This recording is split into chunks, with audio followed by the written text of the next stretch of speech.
From the stables of TFOnly.com, we bring to you people's voice, the real people, actors, activists, players in governance, entertainment, sports and events, inventors all around the world, all on one program, People's Voice. This is getting up close and personal with famous faces and names around the world from Africa, the movers and shakers of our society in politics, music, movies, fashion, modeling. This is the one-stop show where everyone is on board. Them and us, you and them, all on People's Voice. Stay with us.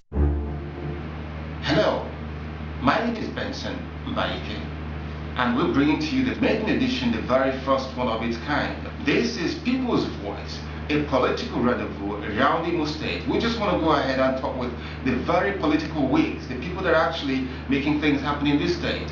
They're representing the rural area, the very real people down in the rural areas, in the villages, and even in the social circles that we have. Now, what they do is they actually go talk for the people who are not voiced. But we have this show to try to speak for the voiceless.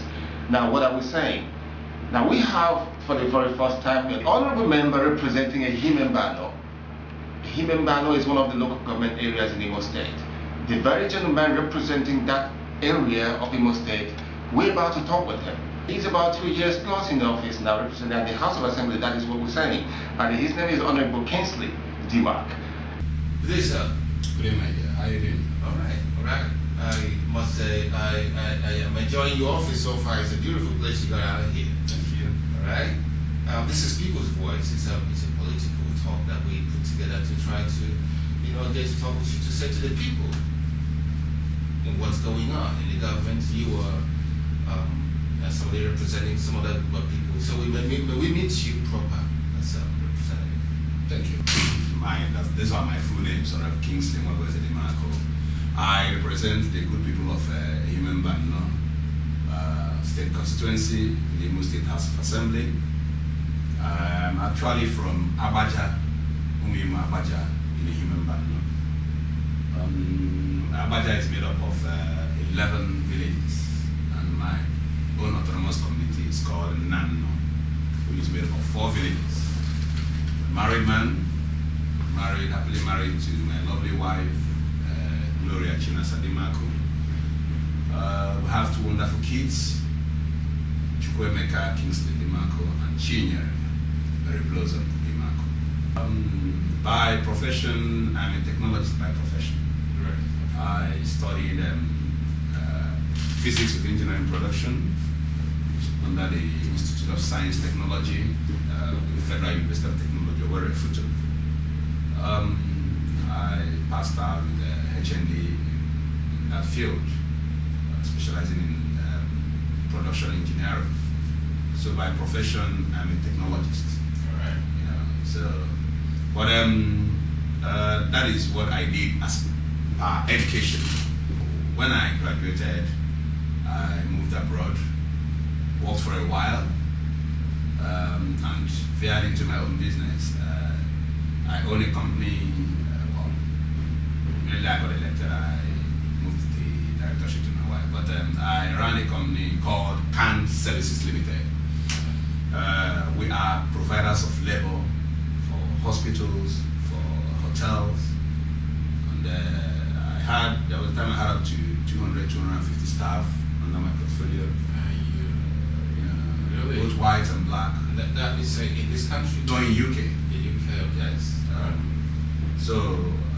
I've been a businessman for a long time, and after some time I had to look back home to invest back home, and I started in 2003. Also went into properties and veered into hospitality.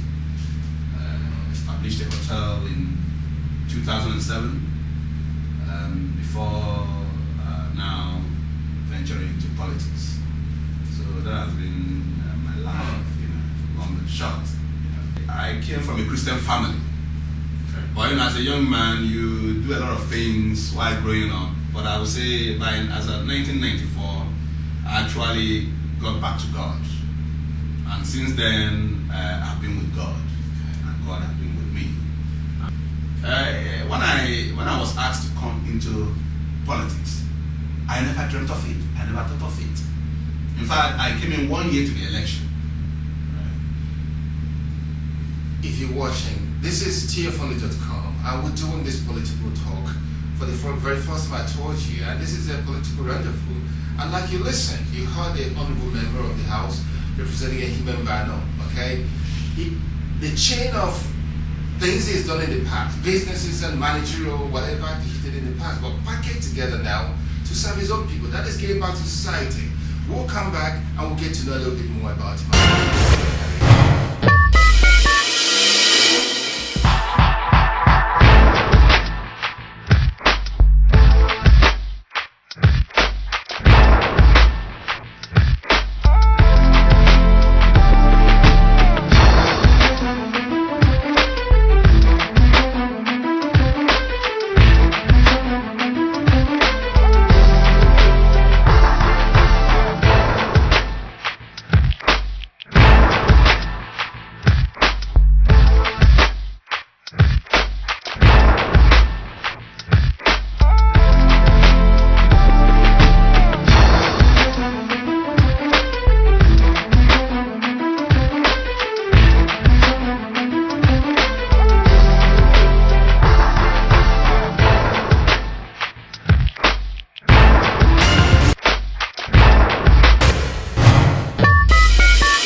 tfunny.com, okay, and we're still with the Honourable Member representing Ehime Mbano, Imo State.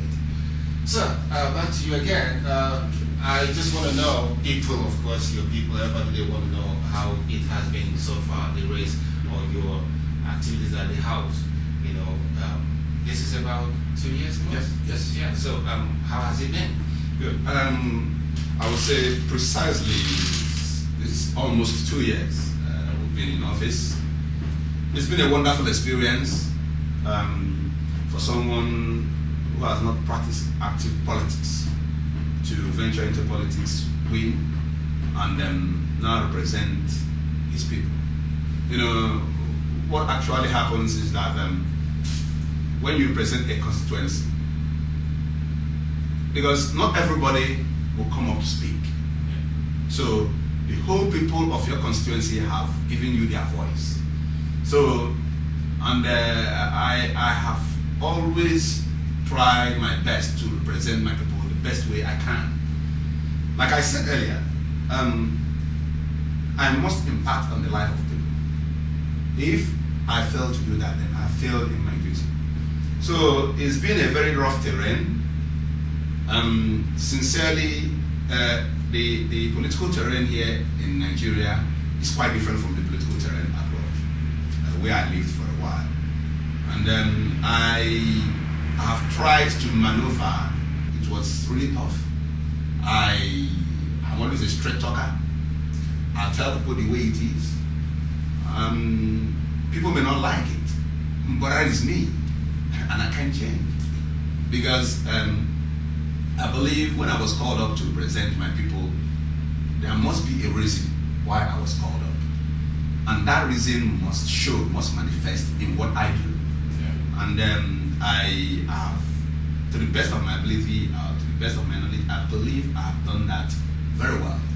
On the floor of the House, I've always made my own contribution to important state and national issues. I have always been to press to discuss national issues. On ground in Ehime Mbano, I have, on my own private, way, I've given scholarship to 23 students, roughly 2 from, because we have 11 wards, 2 from each ward. So they are on my scholarship for 4 years. And every year, I pick up 23 widows that I empower to start up new businesses. How long has this been running? Yeah, for 2 years now. 2 years, sorry. Yeah, and the scholarship is going to run for 4 years. The widows empowerment is going to run for 4 years. Okay. And when we were sworn in, immediately after we were sworn in, a month after we were sworn in, I was the first honorable member to thank God for what he did for me. And on that day, 33 people were empowered both men, women, and youth were empowered. Down in the... Yeah, down in the Ehime Mbano. All the things I'm saying are in Ehime Mbano, you know. And then on the government side, when I came into office, there's a school in Ehime Mbano called School of Cooperative and Management Studies. That school was really struggling. They had about 30 students and they award a diploma. But there was no law, you know, establishing that college. So the first thing I did within the first 1 year I was in office was to move that bill on the floor of the House. I pushed it, and towards the ending of my first year, that bill was passed. Okay. So there was now a law establishing that college in Umunaka in Ehime Mbano. Now the governor, in his wisdom, recently now said, let us enlarge Imo State Polytechnic. They were looking now to repeal the law establishing that college. So I moved in quickly and swiftly, and I had an understanding with the governor. And today, at the end of my second year, sort of, I can happily say that that college has now been converted to a campus of the Imo State Polytechnic. Really? So a place that had about 30, 40 students before now have students of over 150, 180 students, and with the new intake, we'll now be hitting maybe about 400 or 500 students in that area. So, normal certificate. Yes, when the HND, you know, with the School of Sciences will now be, cited there. Okay. So that is a very huge development, because our people are going to get jobs, because the first catchment area will be people of Ehime Mbano, both in the academic and non-academic staff. You know, you will see small businesses will spring up around there. You know, people will now build hostels, you know, creating, you know, short-term employment for builders and artisans. You know, a lot of development is going to spring up within that area. So this achievement has been one of the achievements that I have really cherished. Correct. But also, I have also worked with the government on the provision of infrastructural facilities. You know, on the road construction, you can see the governor has been, you know, very, very strong on road construction. A lot of roads is under construction in Ehime Mbano. As I speak to you now, the road from Kumezala to Afwe it's been asphalted. Okay. The road from Oriago entrance has been asphalted. The road from Umelemai to Orieba is being asphalted. So other roads are also at the stage of being primed, ready for asphalt. Okay. So I'm going to cut you for. Don't forget, it's been a wonderful, talk. I would say is a cross-country kind of. If I let him go on, you know, I've been carried away all of a sudden, because these are things that I know a lot of people want to know about. You know, that these things happened through one man, and if we have such a man across other local government areas working as, you know, assiduously the way you've just been telling us, you know, why would the rural areas remain the way they've been? All right, look at that. For instance, they say that road is synonymous with development, for example. But I always wanted to hear people say, now, I'm coming into this office, I want to make sure that electrification, if that is the only thing I can do, if that is the only thing that I do, by the end of the time, it's so huge. yes. You see, you have actually gone across a wide range of areas. People are benefiting left and right anyhow through you alone. And I have been made to understand that the people of Ehime, compared, you know, looking at the other areas, the other local government areas, you have well-to-do people around that area. Of course. Do you have any way to bring them together to actually, you know, support you in what you're doing? Yes. For instance, the electrification thing. You know, the issue of power is a national problem. You know, you have to generate power, you have to distribute. So that is a national issue. I can't sit here and tell you that the people of Ehime Mbano will have 18, 20, 24 hours light. But the fundamental thing is that some of the areas don't have transformers. Those that have transformers have not been energized. You know, either they've not been energized or the high tension wire has not passed through them. So is it possible to bring in a private partnership? It must not be a government thing. What is happening is the town unions are doing a lot. The town unions are doing a lot. They are doing what we call communal efforts, and I've always supported them to the best of my ability to partner with them to achieve milestones in terms of electrification.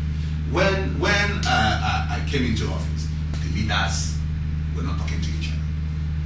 We have very big leaders, Professor Iwu, Chief Tony Chiku, Atana Chonu General, Cosmos Iwu, name them. We have lots of them. But they never spoke to each other. So one of the visions I had, in fact during my campaign, I always spoke about it, that I would be a bridge, you know, bringing these people together. And I can happily tell you, as I speak to you, that most of my leaders are now in good terms with each other. Because we, the Igbos, we believe in this proverb that says, once the broom is together, it's difficult to break. Exactly. But when they're in single, you break them very easily. So these, my leaders, they are now coming up with a lot of things to help move Ehime Mbano in the right direction. You know, I can tell you, Chief Tony Chiku and his wife have this education foundation that picks up a lot of kids and train them, give them scholarship. Last time, we also brought in some medical teams who do free medical, even run operations in Ehime Mbano. Chief Atana Chonu also has his own program helping the people. Professor Iwu also has his own program. Stanford